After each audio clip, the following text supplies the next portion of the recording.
All right. All you beautiful, wonderful people, happy Thursday. We got an exciting one for you today. We have, of course, the man, the one and only Gwen, who makes everything happen with us. But we have Daniel Ware, Southeast sales rep for Cabrinha. He's been traveling around in the Cabrinha US RV America tour across America, traveling around the whole entire world in RV. And it's pretty awesome because he's going to share with us we're going to go in depth on obviously kiting and winging and all these locations that he's kind of traveled through and kind of catch up on some of the latest trends and things that he's noticed. And hopefully we'll just shine some light on how awesome the sport is and how it's growing. So Daniel, thank you so much for being a part of this and being part of the show. Yeah, excited to be here. And for the record, round two, because I think the first time we tried to do this, I was just outside of Eureka, California in the Redwoods, and man, service was not easy to find out there. Yep, yeah, that is true. People always see us like showing up with the RV, or see Daniel showing up with the RV, and maybe you guys have seen some footage, some photos of how it is.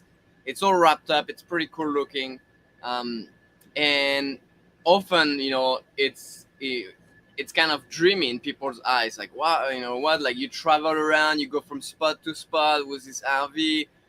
You have all the gear you could like dream of. Yeah. But the reality of it is a bit different, and I think it could be interesting to like hear like Daniel, like what is like your experience. There is good, there is bad about like taking this huge thing, the RV, Yep. and like driving around on the road. Like, tell us, like, what's your favorite part? What's your least favorite part? Before you answer that, Daniel, hold that thought because less than a minute ago, they just spilled coffee in the RV. What goes down in the RV? Feel free. Go ahead, Daniel. And that's with the RV sitting still, too. It wasn't even moving. Yeah, from the outside looking in, it's like a very glamorous and just awesome way to explore the country. And I think at its base, it really is that. So, like, talking positives first, it's a pretty unique, special thing that Cabrinha and Dakine enables me to give me this RV, and not just me. We have other teams that have driven this, and Gwen obviously drove this last year for quite a while.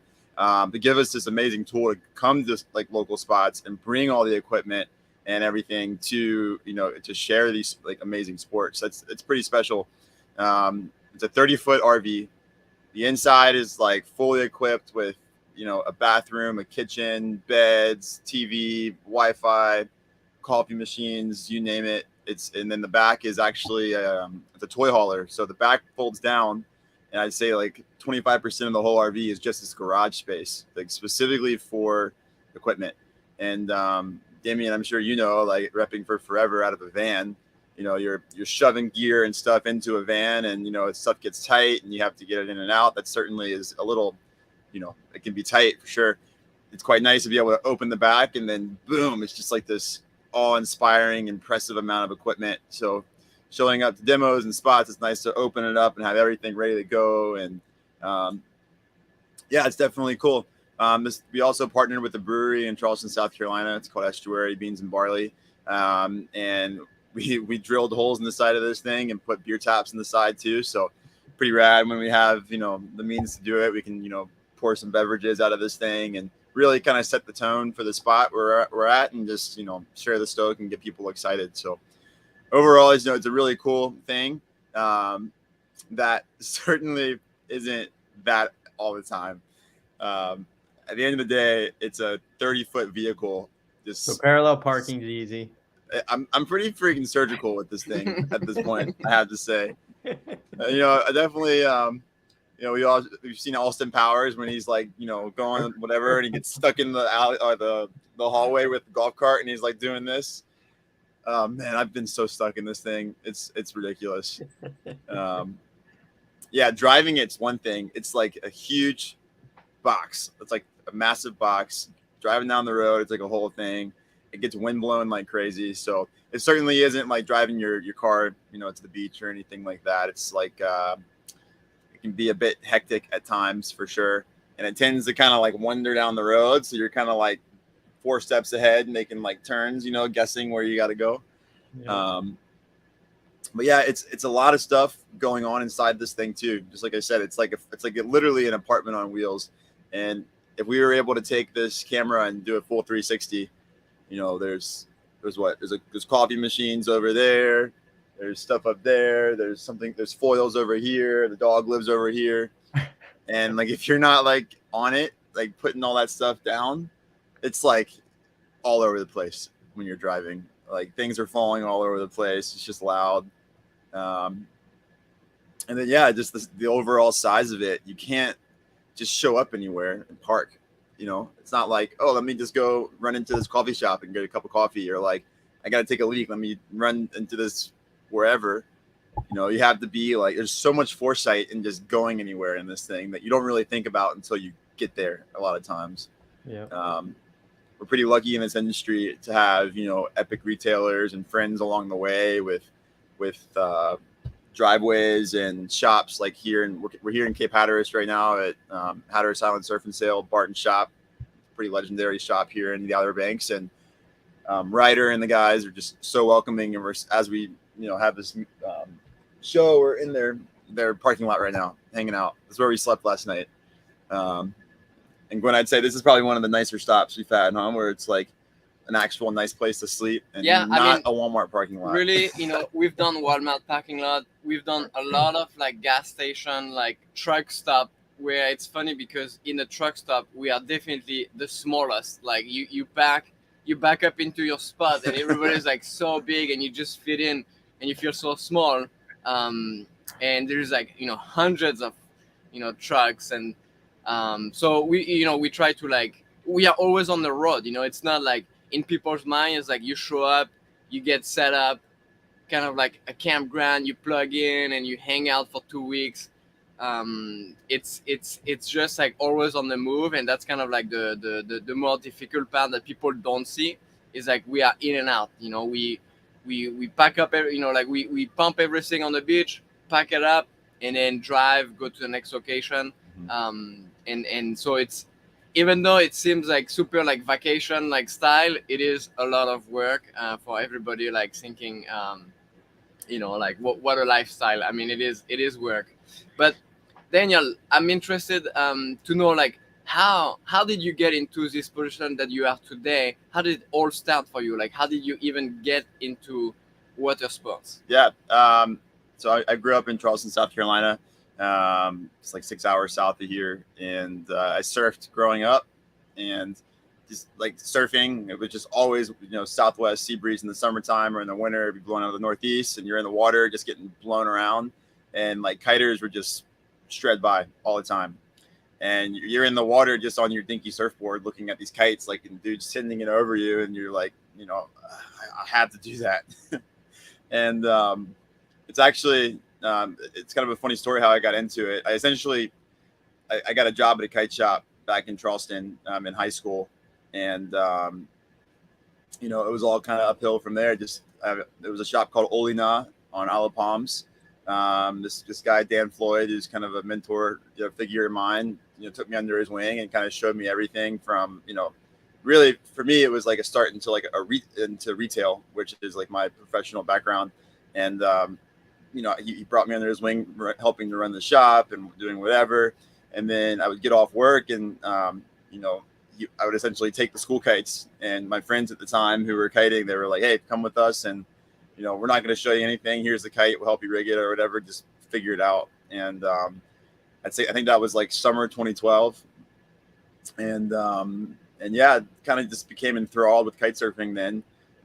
Was like fortunate enough to meet you, Damien, through Cabrinha demos, and eventually Evan and a bunch of other people in the industry. And yeah, kite surfing was just kind of my jam for a long time. That complemented surfing and stand-up paddleboarding and other sports I was into at the time. And then professionally, I just kind of fell in love with retail. Was managing. I managed Olina until they closed their doors. Worked with some other kite surfing retailers, and then kind of found my love for the outdoor retail industry, and was managing a couple of locations in a chain called Halfman Outfitters in Charleston, South Carolina. And that was like backpacking, surfing, hiking, you name it. And kite surfing kind of always, was there and a really big part of my life, just by way of, enjoying it and keeping in touch with guys like Damien and Evan and all the guys at Cabrinha, that just kind of fueled my my passion. And yeah, was sticking with it. Ended up chasing the dream of teaching kite lessons, like kind of around the country, and ended up in Brazil for a while, in the Caribbean, teaching lessons. And then I ran out of money and was offered a job with Cabrinha in Miami, and and chased that there. And I guess I should say too, like kind of throughout the whole time of me working in outdoor retail, at the customer level, looking at the brands that we sold, and I was so passionate about looking at guys like Damien and Evan and other reps. It was like, wow, this is really cool. Like, I could take all my sales experience and all my product, my passion for products, and I could turn that into a role where I could directly represent a brand. And yeah, so I kind of set my sights on working more directly with the brand pretty early on with my retail career. But yeah, I think it's a pretty appealing job, and people kind of don't necessarily come and go as quickly as possible. So just kind of, put the brakes on and was waiting around for the right opportunity. And fortunate enough to take the reins from Damien this year, and now I'm representing the Southeast for Cabrinha and Dakine, which is really a dream come true for a job. And with that came this opportunity to get in the RV and take other trips, and it's pretty special. So yeah, it all started from literally buying a trainer kite at a kite shop to now I'm driving this RV around with hundreds of kites in here. Maybe not hundreds, but kites. So I'll chime in here so all the world out there knows. So what's a beautiful thing is Daniel is humble, and he's a very talented human, and he's very savvy, very good, very great relationships with people, and he shines on the beaches wherever he goes. And I'm 40, so I was getting old and a little bit, maybe fussy and things. And so I think Cabrinha and Dakine, the decision was a proper decision to hire the young youth instead of this old, has been who's a little aggressive. And no, I'm just kidding. But no, I think honestly, it was such a blessing to Daniel. You rock. I mean, you are everybody on the beaches, as you guys will see when the RV tours travel around or Daniel's in town. It's so awesome because, he shines the light of the sports, which is enjoying it first, and then all that rest of it, like Gwen and a lot of us in the industry try to do. But it's not ever that you're trying to sell somebody on a product. What you're really trying to do is share the experience. And truthfully, lucky enough to say, Cabrinha and Dakine and these companies, they make great products. And they also create a community. Reason why there's the RV tour traveling around is, the RV opens the door for people to try a product and have an experience before you even purchase it, versus, kind of having that question mark, which we've all been through many times in life, where you're like, well, I hope this is good, let's buy it. And then you get it, and it's like not quite what you expected. But when you have the chance to be able to try something, and you have a chance to, maybe put your hands on it, it's golden. But even better, the fact that you can, speak to a good human and get the insight and get the knowledge and get the stuff that not everybody's trained with. And Daniel, beyond that, is far skilled in it and has the knowledge. And then, gets to travel around, and you can have a little beer in the RV and all these things that just make that experience of that day or that time or trying the gear even better. So, I think it's pretty spectacular. I think it's a wonderful thing in the sport, because the whole point of wing foiling and kiting is it's not like going to the gym or going for a run. Like, you can do that at any moment, at any given time, anywhere, any place, whatever. You can just go in and do that. But with kite surfing and winging, it just is unique. It's a different wind every day. It's maybe a different condition. Is it doable? What size wing do I use? What do I use? Instead of just bringing the same pair of shoes and the same pair of shorts, and you go into the gym, do the same thing. So it takes a unique person, and that's what grows this community, is the fact that, that's why surfers and a lot of these people kind of morph to these sports, because it's an unknown every day, and every time you go and try it, which makes it so special. Totally. Yeah, it's that's why, like, very often you show up to the beach, and people come to ride, but also to hang out. You know, people are not like in and out. Like, you know, you would maybe go to a gym, somebody comes, they get their workout, they are gone, and that's it. You know, people show up, they hang out, like they bring some drinks or whatever, like go ride, come back, you know, chat. So it is this like, you know, really cool like community. It's a lot more than just like a physical activity. It's community, and it's lifestyle, and that kind of like the RV is kind of like representing the lifestyle of, you know, like what that sport is. But Daniel, what about, we didn't talk about like, you know, you also got into wing foiling, and now you are like super into prawn foiling. So how did that like foiling come into the your life? Yeah, it came into my life by way of kite foiling. I think like most people early on, and the shop I was working for at the time, when I think this was like 2000, maybe like 14 or 15, and like kite foiling was just becoming a thing. I think like the first brands were just starting to put, you know, foils in the water, and the owner at the shop I was working at had a Carafino race foil, and it had this like crazy like curved mast that curved like super far back, and it was a super high aspect race swing with like some crazy board, and you know, it was like life or death, like riding that thing, by way of like, it was terrifying to ride, and like if I dinged it, you know, it was like my life on the line. You paid who knows how much money for it, and yeah, it was like just going out and trying to figure it out on all the wrong gear, and just getting yarded and worked and getting hit in the head with the foil and all that stuff. So like kite foiling was like at first the main thing, and I would say like, just because I didn't have access to like purchase equipment at the time, it was just like, okay, well maybe I can sneak a session here on that guy's foil, and I can try the shop's foil, and, you know, go try this one or whatever. And then once I had the opportunity to get a kite foil, I was kite foiling all the time, because it really is such a killer way to get in the water in marginal conditions where you want to be able to ride a twin tip or a surfboard. So it was for me just like a way to ride more. So I got my hands on a kite foil, and I think at this time I was in Charleston, and I was kite foiling all the time. And then it wasn't really until like many years later, when surf foiling was becoming kind of a prevalent thing. Some buddies of mine were working pretty closely with a brand called Delta Hydrofoils. George Hadrill is just this legend who makes pretty epic foils in his garage at the time up in Rhode Island. And it was awesome.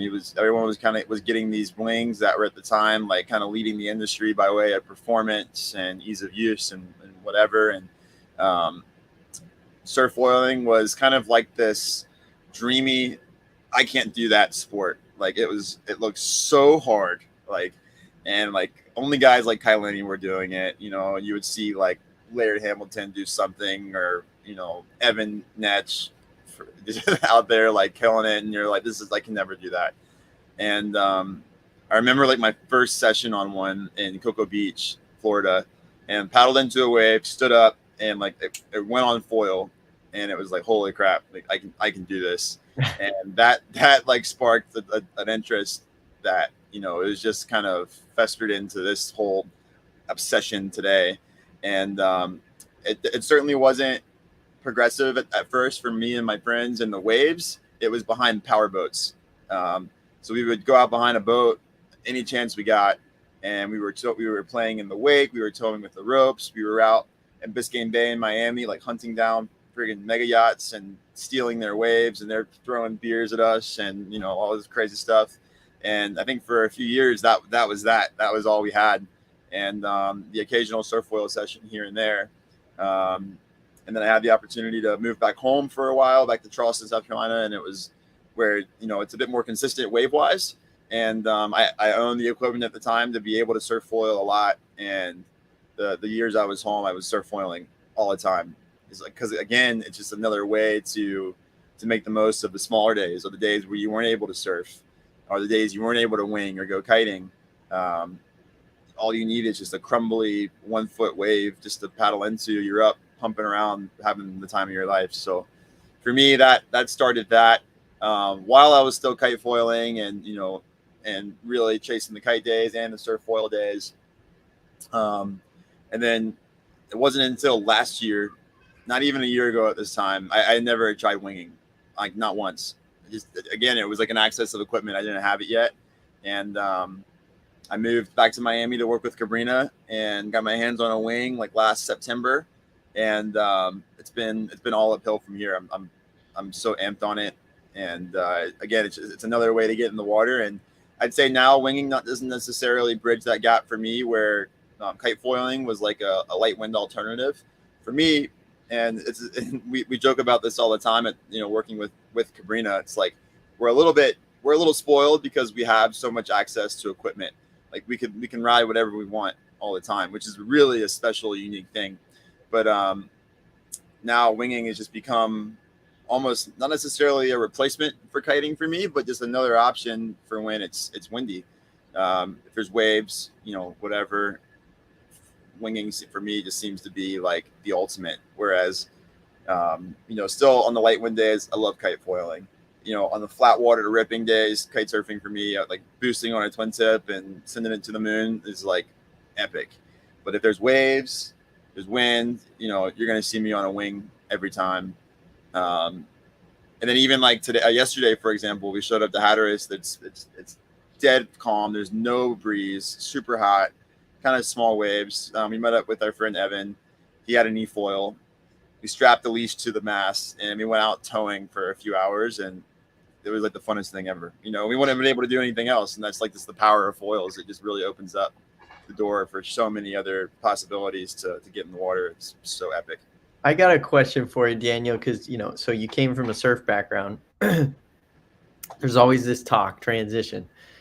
Are surfers going to get into foiling? They look at it, they're like, no, I'm a surfer, I just surf, that's what I do. Are all your friends who were those hardcore surfers, are they starting to kind of see the light of, wow, I can literally surf, even if it's choppy and crappy surf, I can jump on a foil and actually rip these waves? Is that starting to transition more and more with all your friends? I'd say so. Yeah, for sure. Not necessarily all of them. I'd say some of the more hardcore guys, like who are, shortboarders, who always shortboarded and maybe they skate or whatever. It's like, I'd say 50-50. It's like people have maybe a little more of an open mindset to try something new. They're all about it and they're fully invested. Yeah. And then some of these people, I think it's okay to not to be into what you're into. And for some people, maybe that alternative is skateboarding or, something else. And that's totally fine. But I'd say in general, yeah, like the appeal is there and people see it. And once they can gain access to it, to try or have someone show them how to do it and understand it's not this dangerous, crazy thing that, sometimes the surf industry, builds it up to be, and it's how accessible it is. Yeah, the crossover happens more often than not. I mean, the funny thing is like foiling is not easy. And so you also have to be somebody that's open to be a beginner again when maybe you were an expert. Maybe you were, like the best on the beach at surfing, and you show up to the beach, everybody's watching you, admiring you. Mm-hmm. And it's hard to go from that person to like take a foil and go paddle out there, and everybody sees you crashing every single time, looking like a total cook. So you have to have that like, humility. Openness to like being a beginner, crashing, failing. You have to put your ego aside, and maybe sometime like it maybe people have a hard time doing that, especially if they are really good at something and they have had that ingrained in their mind that like I'm the best. But if you can do that, if you can get over the fact that you're gonna be a beginner and you get to the other side of like finally getting it, like Daniel said, it's the best.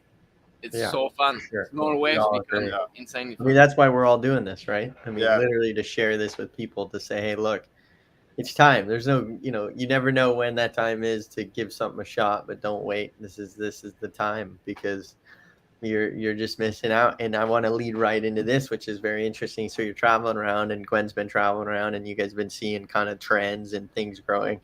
So obviously, couple years ago, you saw Kai pump out the back of a wave and catch another wave, and it like changed everything. And then all of a sudden, you see all these surfers doing it, and then all of a sudden these wings come in, and now there's wing foiling, right? So now there's this little like SUP or stand up ride rollers on foils, people paddling and going, 20 miles or longer, whatever, on these downwind runs or choppy wind runs or whatever you want to call it. And really narrow SUPs. And I mean, like, is this the next step into this? And is this the consumer one? I mean, I is it a niche right now? Is it going to be, I only ask because it's like, you look at John Florence, some of the best surfers in the world, and Kai's and some of these guys that are now doing these pushes. Hood River, it's a big push now. I just thought I would ask: are you starting to see it more and more? We haven't seen it everywhere, but I would say I was just in Hood River and it's blowing up there. So interesting. For sure, like everybody's like, I mean, even on the windy day, I know quite a few people that used to wing all the time, and now they are like, I don't know if I'm gonna go wing. I say I'm gonna go take the stand-up paddle and go do a downwind there. Mm-hmm. So, but I would say it's kind of like maybe surf foiling, prone foiling. I think it's a bit more difficult. Winging is easier, and you can the progression maybe is more friendly. Like with winging, you can go on flat water in easier condition and just slide, like slowly, like learning just how to go straight or whatever. Yeah. With the stand-up paddle and the surf foiling, it right away the entry level is a bit higher. So I think I don't know if it will ever be as big as, like, let's say, like, wing foiling, just because wing foiling you can have any level. But yeah. Gwen, the reason I'm saying this, remember the beginning of winging, everybody made one size wing. It was what, 4? Yeah. Right? Need to be blowing 100. Everybody was on sinker boards, had no clue what they were doing. Yeah. And everybody's like, this is the hardest, most ridiculous thing ever in the entire world. Yeah. Yeah. Now it's the And most accessible. I'm only saying that because I'm not saying that, the SCP thing's the next thing. I'm just saying it's funny how you look at things and you look at the big picture and then you see where it's been. It's just wild to see. And I agree with you. I mean, I think there's no question there's so many aspects of winging that's so rad, where it's you can literally give it to a kid, you can literally give it to a wife or anybody, and it's safe within reason because you can make it as safe as you want. You can be in very minimal winds to gusty winds to whatever and make it achievable for people, and they can actually learn something new. And I think that's what's so spectacular. And again, we always hit on this, but the community, I swear to you, there's something. People go to the beach to hang out and chat, and that's like, Gwen and I say this a ton, and Daniel would agree, but it's like anywhere you are at, wherever you are listening to this right now, go to your local kite shop, go to your beach, whatever it is, look for the wings, look for the kites, find a forum, find out where they're doing it, and just go sit down and have a conversation with those people. And I swear to you, you may have a life change, and all of a sudden you'll be winging and sharing these experiences around the country, and seeing Daniel travel around, being able to try stuff in the Cabrinha RV. It's spectacular. Yeah. I would add too, if I can, to the sup talk here, that I ordered one. I just ordered a board. I'm pretty excited for it. He's leading the trend right here. Yeah, people. We're doing it. Why not? But I would say, like, something that's really interesting with this sport, and like also, Damien, you mentioned like winging when it first started. It's like, yeah, everyone's on the 4, on the sinker, on the weird foil, like making it work. I don't think so. Like, we talk closely with the guys in Hood River, like Brody Sutherland, who's our one of our designers at Cabrinha, lives out there. He just made his own board in his garage, but the boards that are going to be working in Hood River isn't necessarily the same board that you're going to be riding here on the East Coast. And I think that's really, that's kind of the exciting thing about it right now. It's like, we're just scratching the surface as to what's possible with these. And I was in Hood River, lucky enough, this summer for like a week and a half, and saw the evolution of the sport almost daily, where people were paddling in on their stomachs. They're paddling standing up. They're on short boards, long boards, wide boards, whatever. And on the East Coast here, I've yet to see one. I've never seen anybody try it on the East Coast, and it's not that it's not accessible here, and it's not that the conditions aren't here for it. I think it's just up to people to try and say, okay, well, hey, this 6'3" by 21 80-liter board that people are riding in Hood River isn't necessarily going to work in Jupiter or South Florida wind swell. So like, for example, I ordered a 6'8" by 20. It's 115 liters. So a little longer, a little narrower, a little more volume. That's a bit faster through the water. That, it's probably going to work a bit better for smaller wind swell.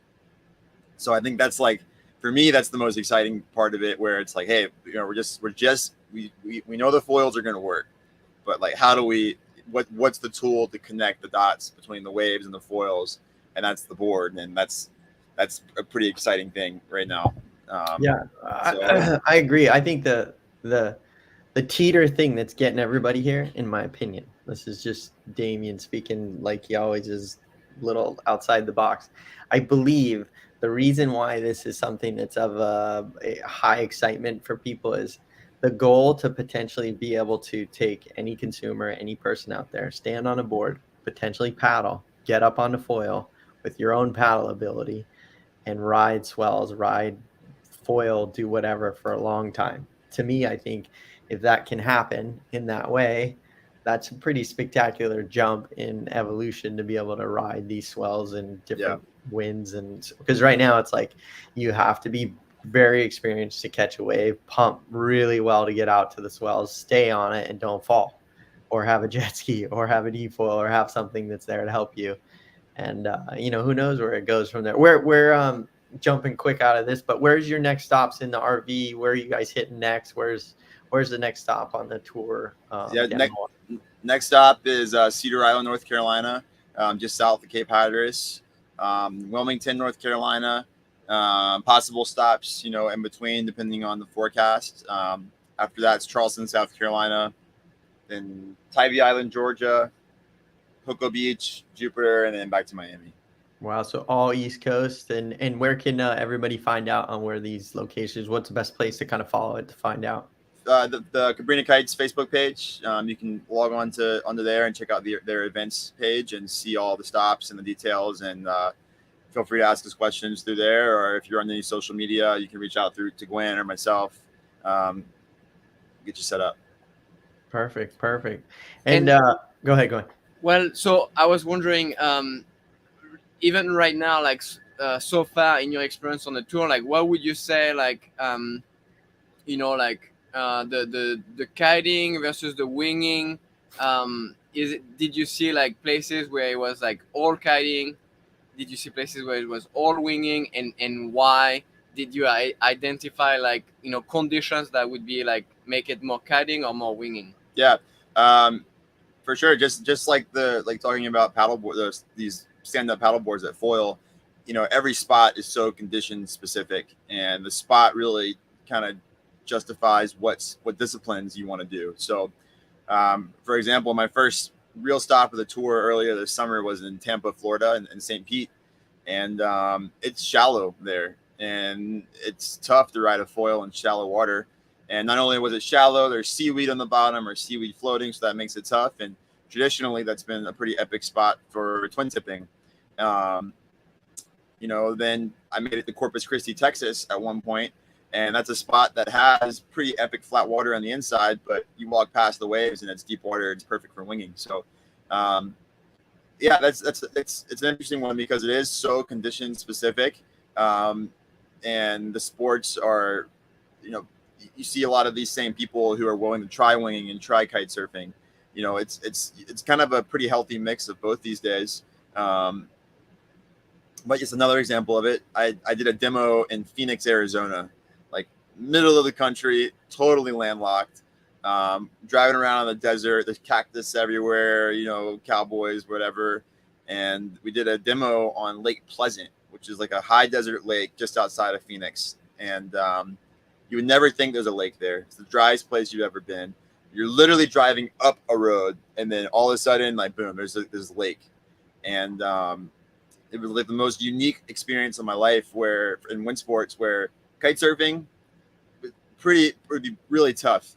And again, it's condition specific. You know, you're driving through this desert with full of rolling hills and cliffs and mountains and whatever. And unlike the ocean, where you know the wind has like a really open fetch and it's just coming flat across the ocean, you get really clean breeze where a kite can fly in that pretty easily. And you get to this place in the desert where the wind's going all over the hills and the cliffs and everything. By the time the wind's hitting the water, it's very turbulent, and flying a kite in that's, you know, possible, but almost impossible, especially if, you know, depending on your skill level and what you're trying to do. So for that particular spot, winging was really the only thing we could do. And we did it. It was sick. It was show up to the spot in the morning. It was blowing like southwest, light, super light. So we'd rig our biggest gear. And then at the same time, once you get done rigging your biggest gear, we'd have like the smallest gear rigged, just kind of over next to the RV, just ready for like a storm line that came through. And I kid you not, it was blowing 10 to 13 the majority of the day. Light wind, winging, dreamy, big foils, just cruising around. And then you would see, like, coming down the mountain, you would see like a storm coming through, and it would blow 50 for like an hour. And it was like the windiest ever. I was like lit on a 2.5, ripping around this lake. All of a sudden, there's wind swell. Jet skis are flipping over from everybody who came in from Phoenix. You know, it was wild. So yeah, just the variability of it was really interesting. But yeah, and I'd that say probably overall, wasn't a location like happening. That must have just started to happen pretty recent, I'm guessing. yeah, I mean it's Lake Pleasant outside of Phoenix, and I think they've had a strong windsurfing scene there for forever. You know, because windsurfing is another one of those sports where it really excels, and not necessarily excels, but it's really applicable in gusty conditions. So when we were there was like a pretty solid community of windsurfers. You know, and these are, you know, younger guys, older guys, women who are also, you know, who have been chasing that there for forever. And it's kind of a niche novelty thing. Well, winging has come along, and with that's come a whole new generation of board riders who are also chasing it. So it was interesting. It's like a very, you know, out west, it's, you know, the outdoor sports scene is very prevalent, and people are a little more willing and sometimes to get out there and chase it. And I think the uniqueness and the novelty of being able to ride a hydrofoil in the desert really is appealing to a lot of people. And the community was really strong. It was really cool.